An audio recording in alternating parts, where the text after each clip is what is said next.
اعوذ باللہ من الشیطان الرجیم بسم اللہ الرحمن الرحیم۔ سامعین و ناظرین السلام علیکم، میں میاں انوار اللہ کرام حاضر ہوں۔ آج ہم گفتگو کریں گے نفس امارہ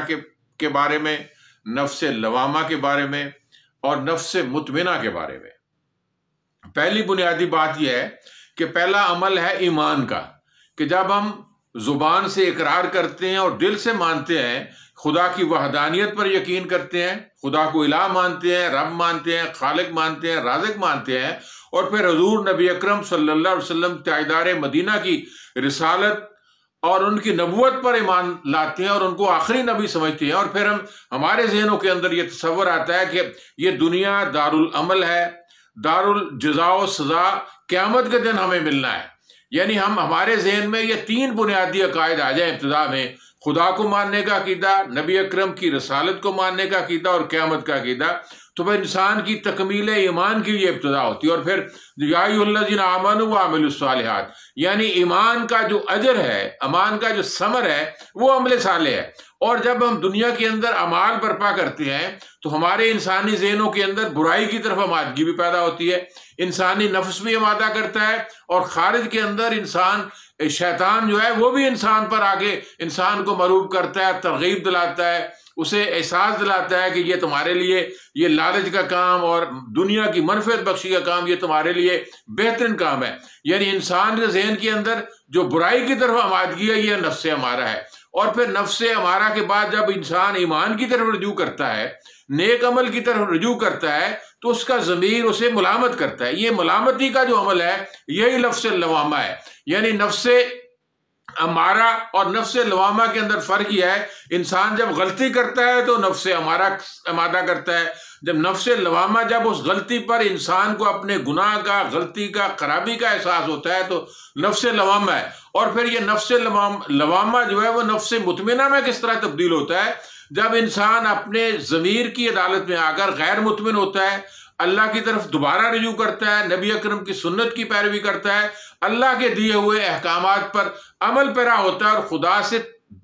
نیک کام کرنے کی توفیق مانگتا ہے، اور جب وہ نیک کام کر چکا ہے تو اسے اللہ کا شکر بجا لاتا ہے۔ یعنی یہ وہ تصور ہے ہمارے ذہنوں کے اندر۔ اگر ہم یہ بات سوچیں کہ محض وظائف اپنی جگہ بڑے اہم ہے، جو حضور نبی اکرم تاجدار مدینہ کی سنت سے ثابت ہے، وہ اپنی جگہ ہم ہے، لیکن ان کی اہمیت تبھی ہے جب ہم انسان آمادہ عمل ہو جائے۔ یہ دنیا کے اندر جہاد بھی عمل ہے، نماز بھی عمل ہے، روزہ بھی عمل ہے، انسانوں کی خدمت بھی عمل ہے۔ جب آدمی اس سے لطف اندوز ہوتا ہے اللہ کے احکامات پر عمل درآمد کرنے میں، تو پھر انسان کو اللہ تعالیٰ نے جو قرآن حکیم نے کہا ہے کہ میرے ذکر ہی سے تمہیں اطمینان آتا ہے۔ ذکر سے مراد یہ ہے کہ میری جو نصیحتیں ہیں، میرے جو احکامات ہیں، جو دنیا کے اندر قرآن حکیم اور نبی اکرم کے ذریعے میں نے انسانیت کو بتایا ہے، اسی میں خیر ہے، اسی میں فلاح ہے، اسی میں نیکی ہے، اور وہی نفس مطمئنہ ہے۔ یعنی انسان کا نفس جب برائی کرتا ہے تو وہ نفس امارہ اسے آمادہ کرتا ہے، جب برائی پر انسان ملامت کرتا ہے، اپنا ضمیر ملامت کرتا ہے، تو وہ نفس لوامہ ہے۔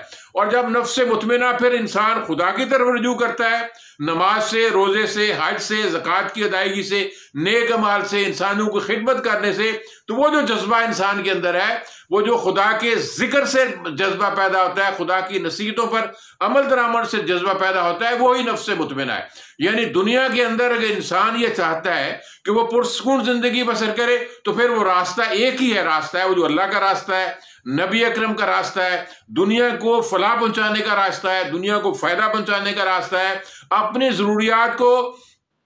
کم کر کے انسانوں کی ضروریات پوری کرنے کا جو انسانوں کے ذہن کے اندر اللہ تعالیٰ نے نیکی برپا کی ہے، یہی نفس مطمئنہ آتا ہے۔ اور اگر ہم محض وظائف ہی کرتے رہیں، اگر اللہ کی تکبیر گھر میں پڑھتے رہیں اور ظالموں کے خلاف آپ جہاد نہ کریں، مظلوموں کی مدد نہ کریں، غریبوں کی مدد نہ کریں، تو اللہ کی تکبیر کا کوئی معنی۔ یعنی بار بار یہ نسخہ جو کیمیا ہمیں ملا ہے، یہ ایمان لانے کے لیے، قرآن حکیم پر عمل کرنے کے لیے، تبھی انسان نفس مطمئنہ تک پہنچتا ہے۔ محض وظائف کرنے سے، خالی وظائف کرنے سے، خالی اللہ کا نام لینے سے کچھ نہیں ہوتا۔ اللہ کے احکامات پر عمل درآمد کرنا اور ساتھ اللہ کے ذکر کو